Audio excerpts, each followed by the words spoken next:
capturing authentic moments has always been of interest to me. I would go to a friend's house, go to a party, whatever, in high school. Everywhere I went, I would have a disposable camera with me. And it was very important for me to like take a picture that kind of represented that night or that experience or that memory so that I could hold on to it. I really enjoy like tangible proof of things. I still enjoy like film formats, and it's all probably because of my horrible memory and need to obsessively capture everything I do.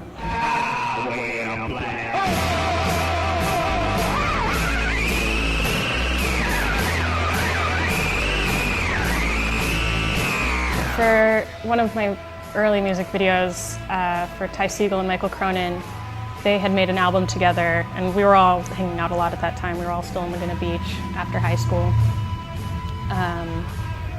And that's kind of where shooting began for me. I mean, all of my friends were musicians, and we would be having shows at each other's houses and all in bands together, and I had the camera, so I would be not only documenting these things because I wanted to remember all the moments, but I'd be documenting them because people wanted to put out 7 inches or tapes or whatever, and I'd shoot the album covers or shoot the shows so I could put them up on YouTube just so we could all have that memory. When I came to directing something like that, I had to do everything. I had to shoot it and direct it and edit it and drive them around, and it was a very spontaneous day. It was very fun.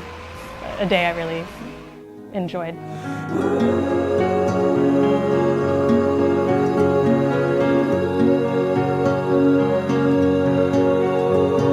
When we were making the music video for Iron and Wine, I didn't really have a clear narrative of what I wanted to do, but I had this group of friends from college that were all actual friends in real life, and we had this amazing location, and I wanted them to kind of float through this location together and it be more about their shared experience of going to this rock pool and going in the water and being freezing and maybe the little moments between them, and making that as big as can be, because I feel like when you're in those moments, there is a narrative there, but it's hard to kind of put that into a music video and feel like there's depth rather than just like, oh, it's a Levi's ad and people are just walking around being pretty. The guys initially had agreed to jump off this cliff into the water, and then they kind of wussed out. So my friend Francesca, she, you know, little petite woman, like climbs up on a cliff and jumps off, and when no one else would, and she actually did it twice. I think there's a lot of bonding that can happen on sets with people because you are sharing an experience.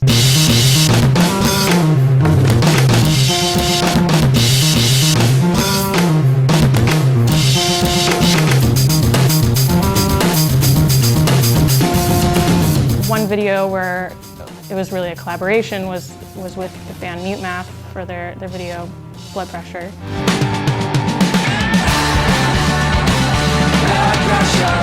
I directed it with the drummer, Darren, and it was a really crazy situation though, because they basically came into the office that day and they said, okay, well, you know how last night when we had dinner we were saying we weren't going to make a music video? Well, guess what we're doing today? And we had less than 24 hours to put it together. We were going to shoot all night, and a lot of the creative was definitely in the edit too. It's a stop motion based video, and Darren had gotten really good at editing and like learning how to make all that work, and it was collaborative in that sense, but it was also like a very different process than how it normally goes.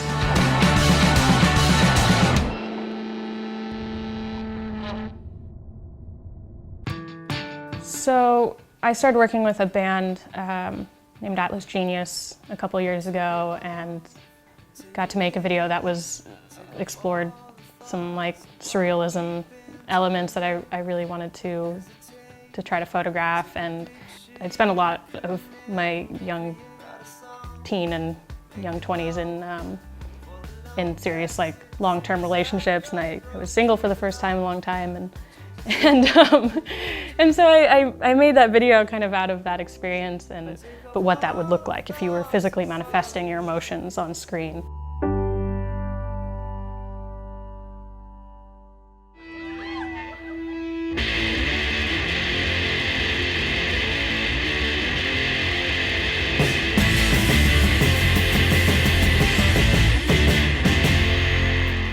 with Michael's video for Change.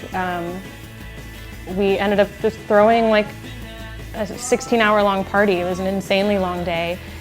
We filled a tub with beers. We piled a tub with ice and beers, which was gone like halfway through the day. There was enough buzz about the musician that people were excited to like see them play a couple of their songs, so it was kind of fun to have actual music happening and people dance around and actually be enjoying their time there. It's not about staging those things. You create an environment. It sounds chaotic, but if you create an environment and you just kind of let it happen and you go capture the things you need and adapt to those situations, it can be really free and fun, and you get moments you could have never planned. I mean, I enjoy those videos for those reasons, and that it feels very natural and that people are genuinely having fun. So I hope that comes across.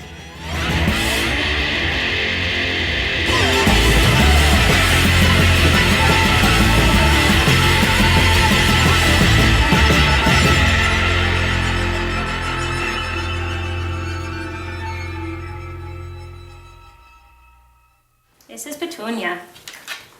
Petunia was the real star of the Dale Earnhardt Jr. video. Weren't you?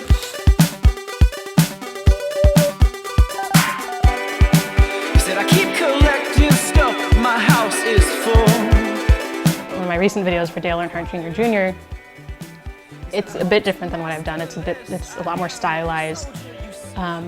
But at the time, like, I was obsessed with, and I still am, with Toilet Paper magazine. So with toilet paper, everything's very sexual and indulgent. There's just excess. There's excess of everything. And there's something so wonderfully attractive about that in making that a video. So for that video, it was inspired by all of that, but also like the house that we're actually in right now inspired a lot of it too, because we walked in and it was just like, oh God, this is perfect. We have to shoot here. So I went back into a bath.